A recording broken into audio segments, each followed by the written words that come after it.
sometimes you're better off dead. Hopefully this isn't one of those times. I mean, I'd like to think the show's a little more enjoyable than that. We strive to be preferable to death. Anyway, despite appearances, this is a have a break, actually. Have a break. That's what I said. This was a request from Ed Beatty Jr., that's him there, and we're in London on LWT in 1986. The year of disco, the remix album, not the genre. So West End Girls is still a relevant aesthetic, even if I don't much like what Chet Pettibone did to it.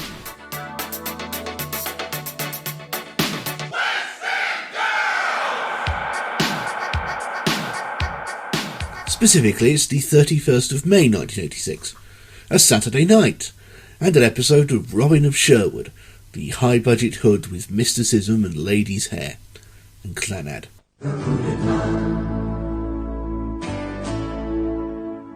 Robin of Sherwood was ostensibly a kids' show, albeit a heavyweight one for hairier children. So unsurprisingly, a lot of these adverts skew young. It's not full-on CITV, of course.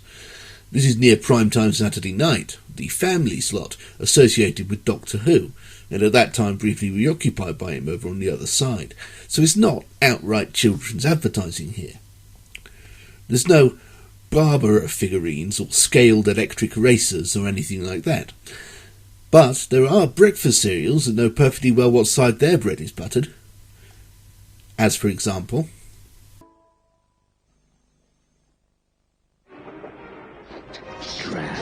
It's useless without the secret formula. The 80s were an odd time for Tony the Tiger. He gained the burly, barrel-chested proportions he still has to this day, but he struggled a bit for an actual ongoing situation or identity. Serial mascots need premises. Tony never really had one until the 90s, when he became a sort of inspirational all-purpose sports coach in a transparent attempt to offset the fact that the product itself is spectacularly bad for you. Otherwise, he just sort of showed up, ate cereal, and delivered his catchphrase. And that wasn't good enough for the 80s. He needed something consistent and relatable to be doing in every advert. The obvious thing to do would be to send him into space, like everyone else was doing, from the Milky Bar Kid to Matey Bubbles. But that wasn't a great fit for a tiger, and besides, it would undermine Frosty's little brother Ricicles, and its then new mascot Captain Rick. So instead, he got a pair of sidekicks in a black cat and a rabbit, and a half-assed nemesis called Tiger Man, which surely is also what Tony is. But whatever. Boy, these Frosties are going really fast. They're great! First class, Tony. Tickets, please. It's Tiger Man! Help! Yikes! Achoo! Only Kellogg's Frosties have the secret formula that makes them... They might not have bothered to spend more than 3 seconds on the name, but it's a standard commercial villain anyway. The underhanded rival trying to steal the secret recipe to the product in question. The whole plankton thing. The idea of the Frosty secret formula crops up in its advertising all the way back to the 50s, with no one ever seeming to figure out that it's sugar, it's obviously sugar, it's sugar, you dipshits, sugar.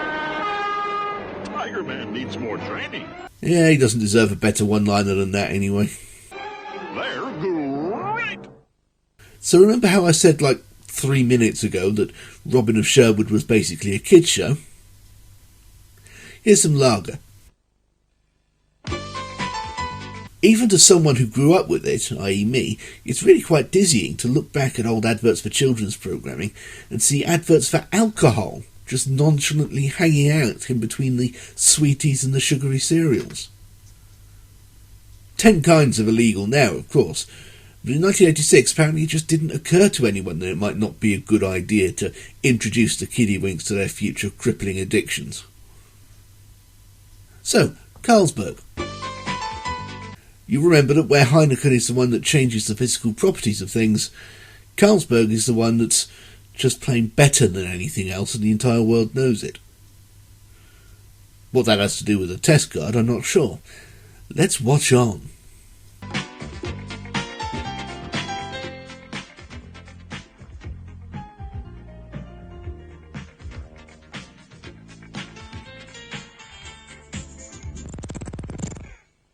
Trust the Danes to offer the one thing that is never out of tune with people's tastes.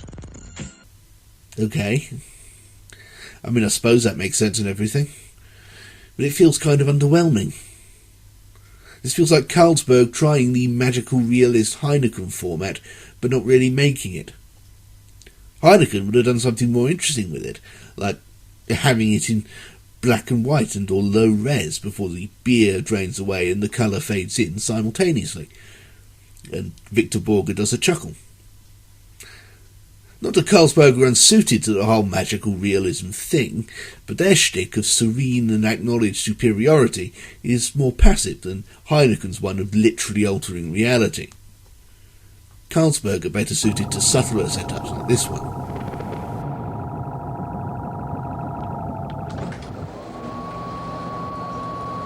The test card is a little too garish and requires slightly too big of a leap from concept to slogan's premise.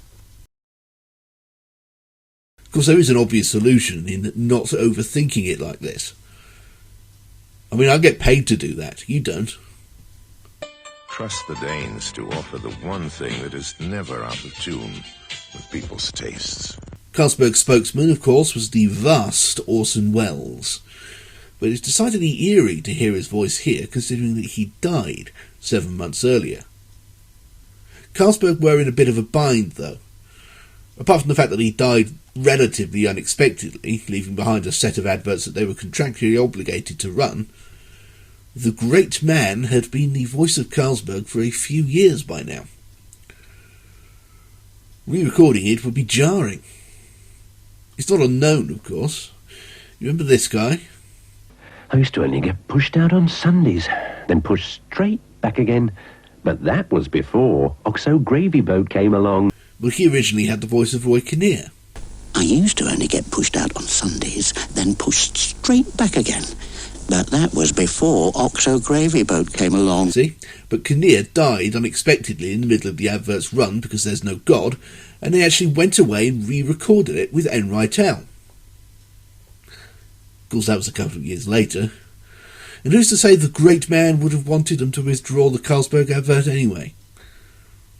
Besides, his voice didn't come cheap when he was alive, let alone post-mortem. Carlsberg. Probably the best lager in the world. Back to the land of the living.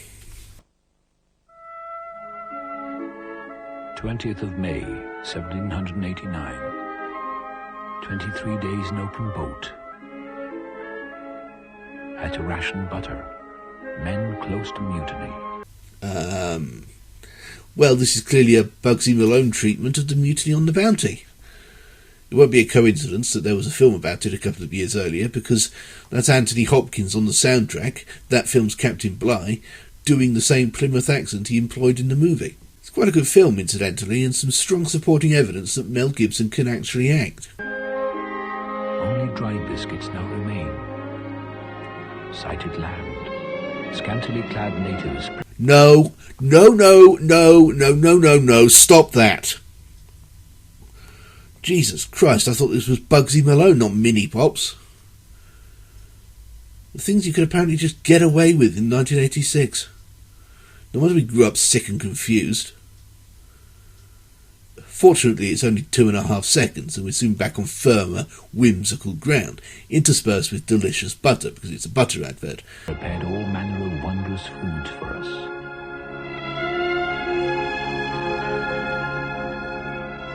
Such a spread the men hadn't seen since leaving port all those months before. But none of it really goes in, because we're still in shock at the fucking 5-year-old doing the Blue Lagoon. We thought Brooke Shields was underage. I don't know what Anchor and the advertising company were thinking, quite frankly, especially 3 years after the aforementioned Mini Pops, which really did cause an uproar.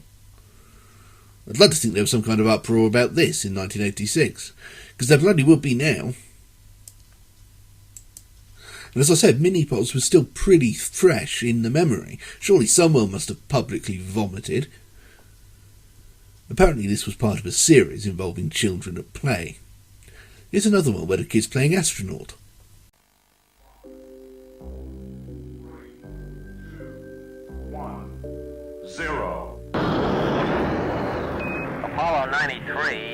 We have a nutritional malfunction.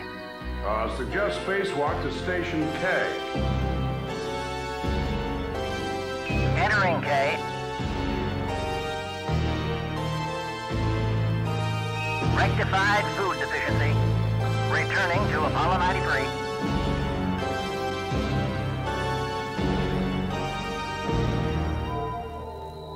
We're, just over the moon here. Works much better, right? Because at least it's not Star Trek, complete with Orion slave girls. Thank God they came up with the singing cows a year or two later. No. Now what's got more than it had before? Oh hey, it's Martin Lambie-Nairn. He didn't do that many adverts, but in the mid-80s he was held in awe by the advertising and marketing industries as the master of CGI. Thanks to...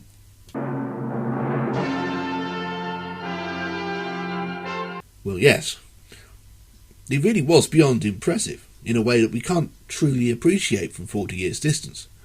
This was a time when changing the camera angle on TVAM's Daybreak title sequence meant freezing the animation completely for the duration, because they couldn't do both yet. And here was Lambie-Nairn, admittedly with help from America, hurling these blocks in all directions seemingly at will. Or at least that's how it seemed at the time. Advertisers wanted him. They wanted him bad. And it was Smarties that got him, for one reason or another. And his original Smarties advert, this one, was one of the first to use computer animation this extensively. But not quite exclusively. There was some traditional cell animation in there as well. This one, on the other hand, might be all pixels. It's hard to tell. Now what's got more than it had before?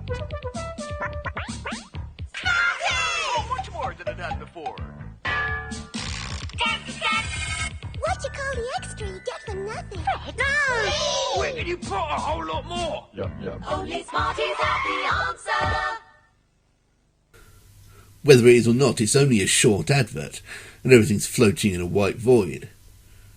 It's still a year before Lambie-Nairn unveils the first fully CGI advert in British history. Again for Smarties. This one. Make it snappy! Who's got all the answers? Smarties! Right? Smarties have the answer! Having pretty much mastered CGI technology as it stood in 1987, and exhausted its design possibilities, at least as far as he was concerned, M&M was already moving on to the era of combining computer trickery with camera trickery and practical effects. And for our final advert... oh God, you again. Not shit hamburgers this time, at least not directly, but specifically their fries, which are so addictive they fuck up band practice, I guess.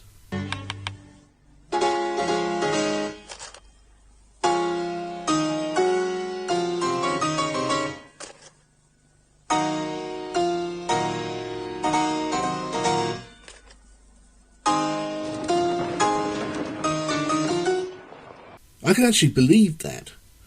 Although it's not because they're nice, it's because they're chemically formulated to release enough dopamine to produce pleasure, but not enough to produce satisfaction, which naturally leads to craving and ultimately addiction.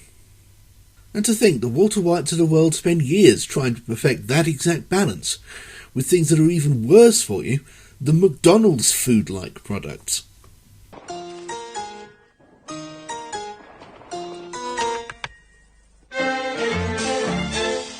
At McDonald's, we've got crack for you.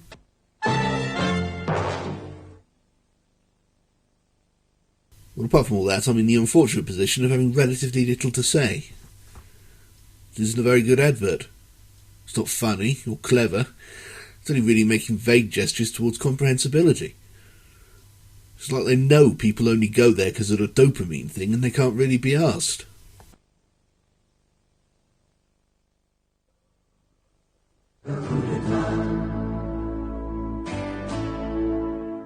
So that's the product riding on the popularity of Robin of Sherwood.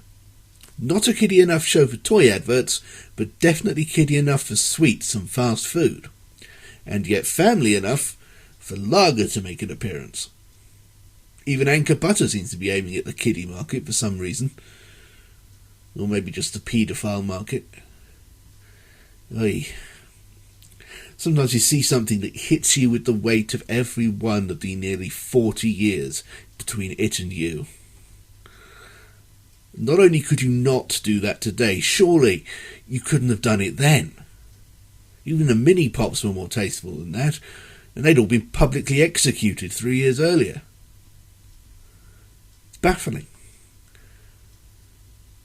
The past really is a foreign country. Specifically one you need injections to enter. From Lake Geneva to the Finland station. How far have you been?